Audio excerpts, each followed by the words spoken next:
It's okay. Same hotel here. Actually, we should put mine under yours so you can hide this wire. That's okay.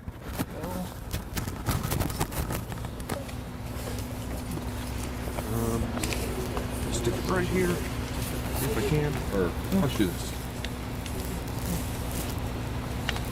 Is that good? Alrighty. Okay. Just going to do a microphone check real quick. Microphone check. 1, 2, 3, 4. Is everybody picking me up okay? You okay? Yep. All right.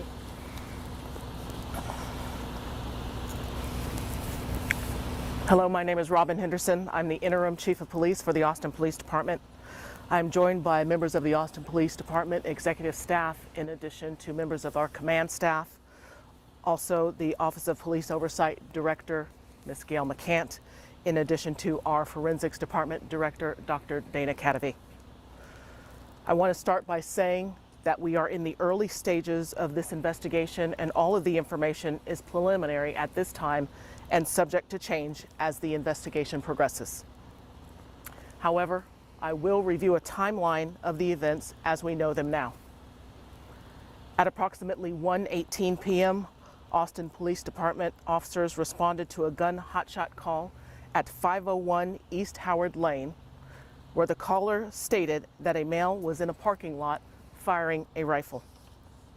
At approximately 1:19 p.m., officers were assigned to the call, and the first unit arrived on scene at approximately 1:25 p.m. A second officer arrived on scene shortly thereafter. As the two officers drove through the parking lot, one of the officers communicated over the radio that a male standing in the parking lot had pointed a rifle at them as they drove past him. At the same time, there were numerous residents walking in the parking lot. At approximately 1:27 p.m., both officers exited their marked police units and took cover behind vehicles. They communicated over the radio that the suspect continued to point the rifle at them, and one officer stated that he was unsure if it was a rifle or a BB gun. At approximately 1:28 p.m., the suspect yelled towards the officers that he wanted the officers to shoot him as he stood behind a van.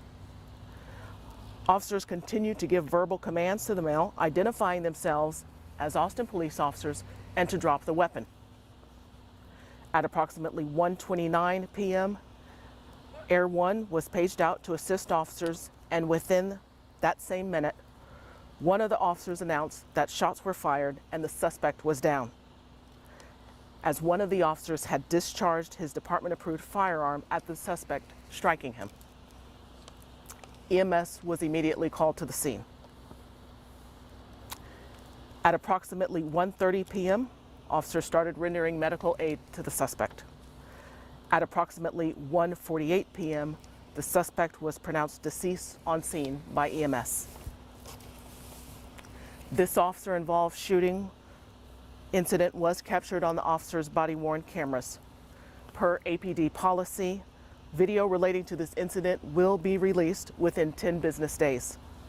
The one officer who discharged his department-approved firearm has 4.5 years of service with the Austin Police Department, and per APD protocol, the officer will be placed on administrative duty. APD will conduct 2 concurrent investigations into the officer-involved shooting: a criminal investigation conducted by the APD Special Investigations Unit in conjunction with the Travis County District Attorney's Office, and an administrative investigation conducted by the APD Internal Affairs Unit with oversight from the Office of Police Oversight. As we learn more details, we will share them with you. Anyone with details is encouraged to call APD Special Investigative Unit at 512-974-8640 or Capital Area Crime Stoppers at 512-472-8477. For the Capital Area Crime Stoppers submissions, you can submit a tip online at austincrimestoppers.org, and you may remain anonymous. Again, the investigation is in its early stages, and the information is preliminary and subject to change as the investigation progresses. However, I will take a few questions at this time. Were there any issues with anybody else in the complex? We heard over the dispatch radio that there may have been a call for additional units for some crowd control. There is additional information for crowd control. Please note that as officers were arriving on scene, residents were coming out just to observe what had occurred, and that's why the additional officers were called to the scene. Do you know how many gunshots were actually fired? It sounded like there was at least some that prompted the 911 calls, but do you know, was he actually shooting at anything and how many times? That information is unknown at this time. Last question. Some residents have shared concerns that the body was just laid out with people, able to view it. What's the protocol in that sort of situation? Yes, as officers were responding, please know that we were attempting to make the scene safe in addition to render medical aid. It wasn't until we were able to get enough units on scene to where we could properly make sure that the body was protected from public view. Thank you.